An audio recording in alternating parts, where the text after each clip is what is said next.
j'ai eu le privilège de pouvoir voyager dans le monde entier, de rencontrer des féministes musulmanes, donc des femmes qui s'identifient comme féministes musulmanes dans le monde entier. C'est vrai que souvent, ce qui ressortait, c'est de dire aujourd'hui, on attribue cette identité alors que la contribution des femmes aux sciences islamiques, à la théologie, ne date pas d'aujourd'hui, date déjà depuis le début de la révélation. Et il est essentiel de rappeler cet élément pour dire que selon les féministes musulmanes, le potentiel libérateur de l'islam est inhérent à l'islam et qu'aujourd'hui on est face à une problématique en matière de réinterprétation des textes. C'est depuis le début des années 90 qu'on est dans l'élaboration, dans un travail de réinterprétation des textes donc, qui est connu sous le label de féminisme islamique.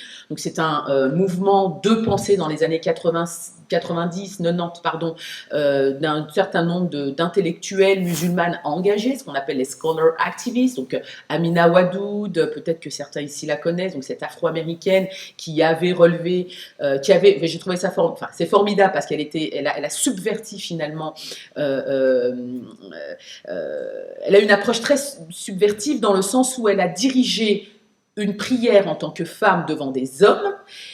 Et cette prière a eu lieu dans une église à New York. Donc vous voyez un petit peu à quel point elle a questionné l'autorité dans la tradition musulmane en disant en tant que femme, je peux diriger une prière devant l'homme. Donc elle a posé la question de l'imama au féminin. La genèse du courant, c'est vrai que même si la question est tranchée chez les féministes musulmanes, ça continue de faire débat. Est-ce que le féminisme et l'islam est compatible? Alors qu'il faut savoir que c'est un débat qui continue d'avoir lieu dans l'espace francophone, notamment en France, en Belgique, un peu au Canada, même si au Canada, il y a quand même une tradition du féminisme chrétien. Hein, je renvoie à tous les travaux de Marie-André Roy, Denise Couture, etc., que certains connaissent ici. Donc, parler d'un féminisme chrétien, ce n'est pas nouveau.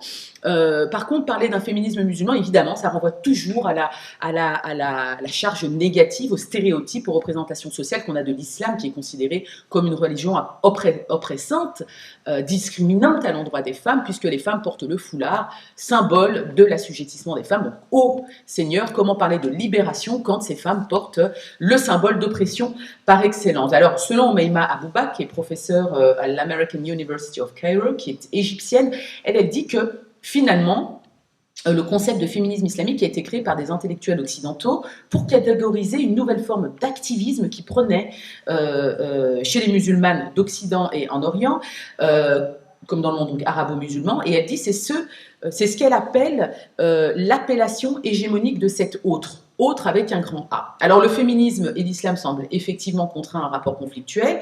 D'une part, c'est un mouvement qui tire sa compréhension à partir d'un paradigme islamique, religieux, donc c'est problématique puisque dans la pensée féministe mainstream, je ne parlerai pas de féminisme blanc, de la pensée dominante féministe, donc mainstream,